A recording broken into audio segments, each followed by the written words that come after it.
Hello everyone. Today we will study basic principle governing an audit. तो ये आते हैं हमारे स्टैंडर्ड ऑडिटिंग 200 के अंदर, जो कि बताता है हमारा प्रोफेशनल रिस्पॉन्सिबिलिटी बताते हैं ऑडिटर्स की 200 के अंदर. तो should be complied when ever an audit is carried. ये तब देखा जाएगा जब ऑडिटिंग करी जाएगी. ठीक है, तो उसके अंदर आते हैं हमारे. सबसे पहले आता है इंटेग्रिटी, ऑब्जेक्टिविटी एंड इंडिपेंडेंस. तो क्या होना चाहिए, हमारा ऑडिटर जो है वो ऑनेस्ट होना चाहिए. सो अटमोस्ट इंटेग्रिटी होना चाहिए, उसमें ऑब्जेक्टिविटी होनी चाहिए, इंडिपेंडेंट होना चाहिए. किसी पे डिपेंडेंट होके नहीं आना चाहिए, क्योंकि अगर डिपेंडेंट हुआ तो बायस्ड हो जाएगा. सिंसियर होना चाहिए, ऑनेस्ट होना चाहिए, फ्री होना चाहिए किसी से भी. लाइबिलिटी अगर हुई, डिपेंडेंट हुआ मतलब वही लाइबिलिटी वगैरह उसके ऊपर ऑलरेडी है, तो बायस्ड हो जाएगा, क्योंकि उसके फेवर में लेना पड़ेगा उसको डिसीजन, अपनी रिपोर्ट. इसलिए वो इम्पार्शियल होना चाहिए, फ्री होना चाहिए, बायस्ड होना चाहिए. तो ये बहुत ज्यादा जरूरी है. Should be a man of high integrity and objectivity. ये होना जरूरी है, अदरवाइज जो रिपोर्ट है वो बायस्ड हो जाएगी.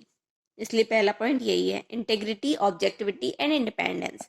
नेक्स्ट पॉइंट आ जाता है हमारा कॉन्फिडेंशियलिटी. कॉन्फिडेंशियलिटी ये कहती है कि जो भी ऑडिटर कंपनी के रिकॉर्ड्स देख रहा है, सारी चीजें एनालाइज कर रहा है, तो उसके ऊपर उसके पास सारी इंफॉर्मेशन पहुंच जाती है ऑडिटर के ऊपर.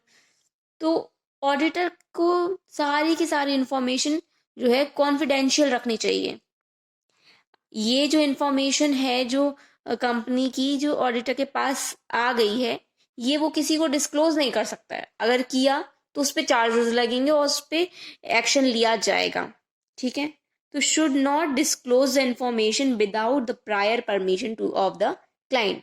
क्लाइंट की, हमारे बिजनेस की पहले से परमिशन लिए बिना ये किसी को भी ये डिस्क्लोज नहीं कर सकता है.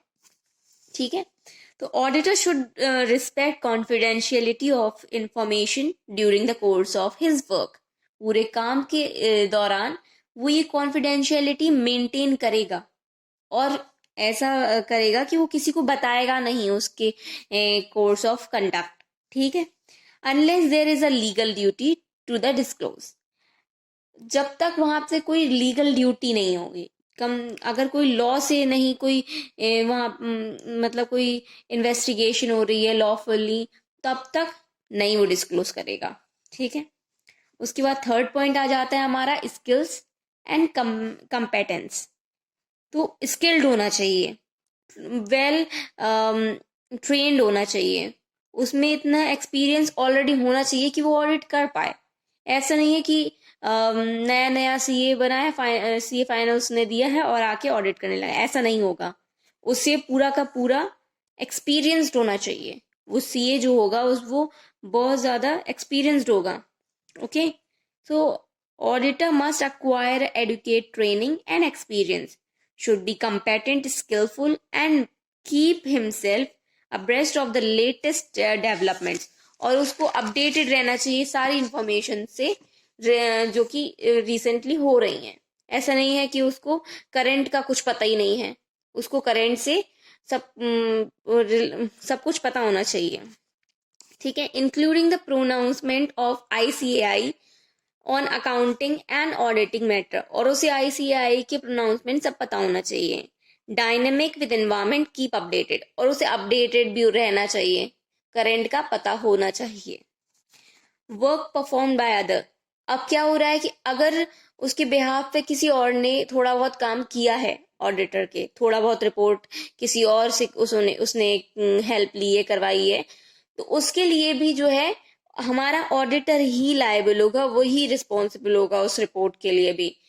ठीक है, तो उसके पहले क्या होता है, अगर वो किसी से परफॉर्म करा रहा है, तो उसे वो प्रॉपर चेक कराना चाहिए और प्रॉपर एक्सपर्ट से ही कराना चाहिए, क्योंकि उसके लिए वो खुद रिस्पॉन्सिबल है. वो जो कर रहा है वो रिस्पॉन्सिबल नहीं है, अदर पर्सन रिस्पॉन्सिबल है, वही जो कर रहा है. तो पढ़ते हैं, if the auditor delegate some work to other. अगर वो किसी को वो काम देता है, then uses the work performance by other including that of an expert. वो बोल रहे हैं कि अगर वो काम जो करवाया है उसने दूसरे से वो इंक्लूड कर रहा है अपनी ऑडिट रिपोर्ट में, तो उसको वो एक्सपर्ट से करवाना चाहिए, ठीक है। That should be included by an expert. He continued to be responsible for the forming and expressing his opinion on the financial information. और जो भी उसने दिया है उसके अंदर रिपोर्ट के अंदर, उसके लिए ऑडिटर ही रिस्पॉन्सिबल होगा, ये अदर पर्सन रिस्पॉन्सिबल नहीं होगा. देन आ जाते हैं फिफ्थ पॉइंट पर. फिफ्थ पॉइंट हमारा कहता है डॉक्यूमेंटेशन. प्रॉपर डॉक्यूमेंटेशन मेंटेन रहनी चाहिए. एविडेंस होना चाहिए प्रॉपर. बिना एविडेंस और डॉक्यूमेंट्स के कुछ नहीं होगा. ऑडिटर क्या करता है, एक चेक लिस्ट बना लेता है कि हमें ये एविडेंस चाहिए, और वो हम अपने काउंटर पे जाके कहेगा अपने क्लाइंट से कि ये हमें एविडेंस दे दो, और उसको देना ही पड़ेगा. और नहीं देगा तो वो रिपोर्ट में बता देगा कि ये एविडेंस मैंने मांगे थे और ये नहीं मिले, तो वो क्वालिफाइड रिपोर्ट दे देगा. ऑब्वियस सी बात है, अगर उसे नहीं मिला तो वो अपनी क्लियर रिपोर्ट नहीं देगा. तो डॉक्यूमेंट इज मस्ट. डॉक्यूमेंट्स क्या होते हैं हमारे, evidence. The auditor should document matters which are important in providing evidence. तो ये सारे डॉक्यूमेंट्स उन्हें प्रोवाइड करने ही पड़ेंगे क्योंकि वो एविडेंस हैं, ठीक है. To ensure that the audit was carried out in accordance with the basic principle. और ये इंश्योर करेगा ऑडिटर कि जो ऑडिट हो रही है वो बेसिक प्रिंसिपल फॉलो कर रही है कि नहीं, क्योंकि उसे ये फॉलो करना ही पड़ेगा, ठीक है. यही तो होता है कि एविडेंस से वेरीफाई करना. वेरीफाई क्यों करते हैं एविडेंस से, कि हम ये चेक कर सके उन्होंने बेसिक प्रिंसिपल्स फॉलो करे हैं कि नहीं अकाउंट ऑडिटिंग के, ठीक है. फिर सिक्स आ जाते हैं हमारा प्लानिंग. प्लानिंग क्या होता है कि हमें पहले से पता होना चाहिए कि हमारे पास कितना टाइम है और हम उस टाइम में इसको इफिशिएंटली और इफेक्टिवली कैसे कंडक्ट कराना है ऑडिट को, ठीक है. तो auditor should plan this work to enable him to conduct the audit in an effective and efficiently and timely manner. Time से कराना है उसको. तो he should acquire knowledge of clients accounting system.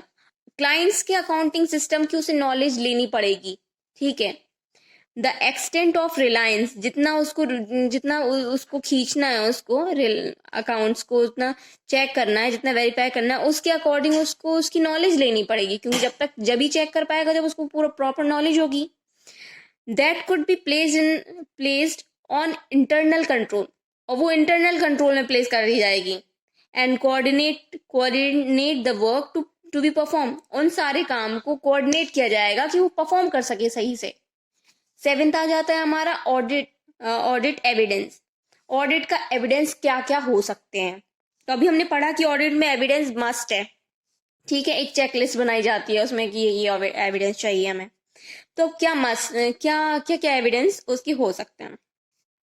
तो the auditor should obtain sufficient appropriate evidence. जो evidence मिल रहे हैं वो अप्रोप्रिएट होना चाहिए. ऐसा नहीं है कुछ भी फर्जी रिसिप्ट बना के दे दी कि ये इतनी सेल्स हुई थी, ये परचेज की थी, ये रिसिप्ट मिली. ऐसा नहीं होगा. प्रॉपर होना चाहिए. उसका भी वेरिफिकेशन होगा कि वो जो एसेट खरीदी है कि वो है या नहीं है. तो through the performance of compliance and other substantive procedure, सारे परफॉर्मेंस ऑफ सब्सटेंशियल प्रोसीजर देखे जाएंगे to enable them to draw the reasonable conclusion, कि वो रीजनेबल कंक्लूजन ड्रॉ कर सके अपना. जब तक नहीं होगा तो अपने रीजनेबल कंक्लूजन नहीं दिखाएगा, क्योंकि ऑडिटर कभी झूठ नहीं बोलेगा, बायस नहीं होगा. To form an opinion of the financial information, और उसको अपना ओपिनियन बनाना है उसकी बेसिस पे, इसीलिए वो अपना सब कुछ वेरीफाई करेगा एविडेंस को. एविडेंस क्या होंगे, बिल्स हो सकते हैं, इनवॉइसेस हो सकते हैं, वाउचर्स हो सकते हैं जो हमें मिलते हैं, ठीक है. डॉक्यूमेंट्स ऑफ असेट्स हो सकते हैं, हमने खरीदे असेट्स के डॉक्यूमेंट मिलेंगे. तो ये सब चीजें वेरीफाई होंगी कि वो असेट है, तुम पे पोजेशन है कि नहीं है, लायबल हो कि नहीं है. ये सब कुछ तुम्हारा यहाँ पे वेरीफाई होके ही अपनी कंक्लूजन बनाएगा ऑडिटर. अपना कुछ भी अपने से नहीं लिख के देगा, ठीक है. वो प्रॉपर वेरीफाई करने के बाद ही रिपोर्ट बनाएगा. फिर आ जाता है हमारा 8 पॉइंट। 8 पॉइंट में कहते हैं auditing system and internal control. The management is responsible for maintaining an adequate accounting system, incorporating various internal controls appropriate to the size of the nature of the business. Business के size के according वो अपना internal control बनाएगा और उसी according वो अपना adequate accounting system follow करेगा, जो भी उस पर मेंटेन करने के लिए रिस्पॉन्सिबल होगा। ठीक है, तो ये है The auditor should ensure himself that the accounting system is adequate. और ऑडिटर को इंश्योर करना पड़ेगा कि जो अकाउंटिंग सिस्टम फॉलो हो रहा है वो एडुकेट है। And all the information which should be recorded has been recorded. और उसको ये इंश्योर करना पड़ेगा कि जो कि इंफॉर्मेशन रिकॉर्ड हो रही है, वो जो रिकॉर्ड होनी चाहिए वो रिकॉर्ड हो रही है। ठीक है, ये सब उसे इंश्योर करना पड़ेगा। किसको करना पड़ेगा? ऑडिटर को। फिर आ जाता है हमारा इंटरनल कंट्रोल सिस्टम। फिर आ जाता है हमारा audit conclusion and reports. 9th point है हमारा। तो पहले देख लेते हैं कि स्मॉल ऑर्गेनाइजेशन में बनेगा small internal control, big organisation में बनेगा बिग इंटरनल कंट्रोल। ऐसा हमने पहले पीछे पढ़ा है कि वो ऑर्गेनाइजेशन के साइज के अकॉर्डिंग बनाएगा। ठीक है, उसी अकॉर्डिंग उसके अकाउंटिंग प्रिंसिपल्स मैनेज होंगे, मेंटेन होंगे। फिर आ जाता है हमारा 9th पॉइंट। 9th पॉइंट क्या कहता है कि audit conclusion and report. Audit conclusion and report में क्या है कि क्या कंक्लूजन ड्रॉ किया गया है, कैसी रिपोर्ट बनाई गई है, ये सब बताया जाएगा। On the basis of the audit evidence, जो भी एविडेंस मिल रहे हैं ऑडिट से, he should review and assess the audit conclusion. और उसी बेसिस पे वो उसी रिव्यू के बेसिस पे अपने ऑडिट का कंक्लूजन बनाएगा। He should ascertain as whether accounting policies have been consistently applied कर रहा है वो अकाउंटिंग पॉलिसी की नहीं कर रहा है, क्योंकि ये बहुत जरूरी होता है कि वो कंसिस्टेंटली अप्लाइड करे अकाउंटिंग पॉलिसी। ठीक है, वरना वो अकाउंट्स जो है उसके गलत माने जाएंगे अगर वो कंसिस्टेंटली अप्लाइड नहीं कर रहा है तो। फिर आ जाता है weather financial information complied with regulation and statutory requirement. वो कंप्लाई हो रही है रेगुलेशन के अकॉर्डिंग, स्टैट्यूटरी रिक्वायरमेंट के अकॉर्डिंग कि नहीं, क्योंकि जो उसकी रिक्वायरमेंट होगी उसी बेसिस पे उसको कंप्लाई करना पड़ेगा। ठीक है, there is a adequate disclosure of material. और जितना उसको डिस्क्लोजर चाहिए होगा वो उतना ही उसको प्रॉपर डिस्क्लोजर देना ही पड़ेगा ऑडिटर को।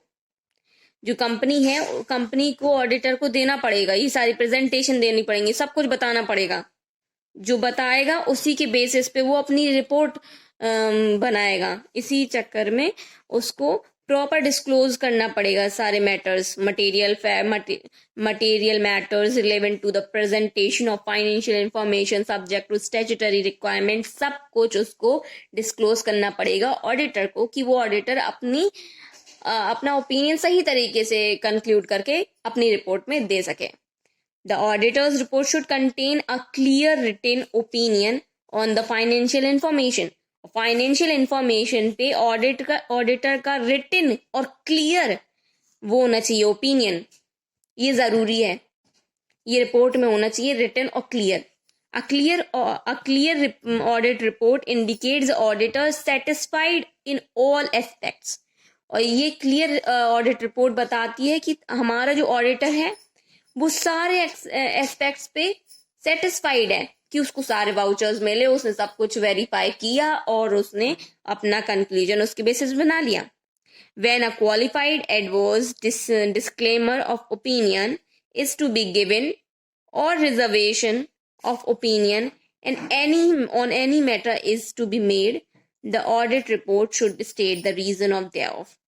जो मिलेगा उसको उसी अकॉर्डिंग वो अपनी क्वालिफाइड रिपोर्ट दे देगा। और क्वालिफाइड अगर रिपोर्ट दी है तो उसमें डिस्क्लेमर देगा कि ये उसको नहीं मिला और इसके बेसिस पे उसने क्वालिफाइड रिपोर्ट दी है। ओके, नेक्स्ट वीडियो में we will study function of audit. तो अभी तक के लिए thank you, like subscribe my channel.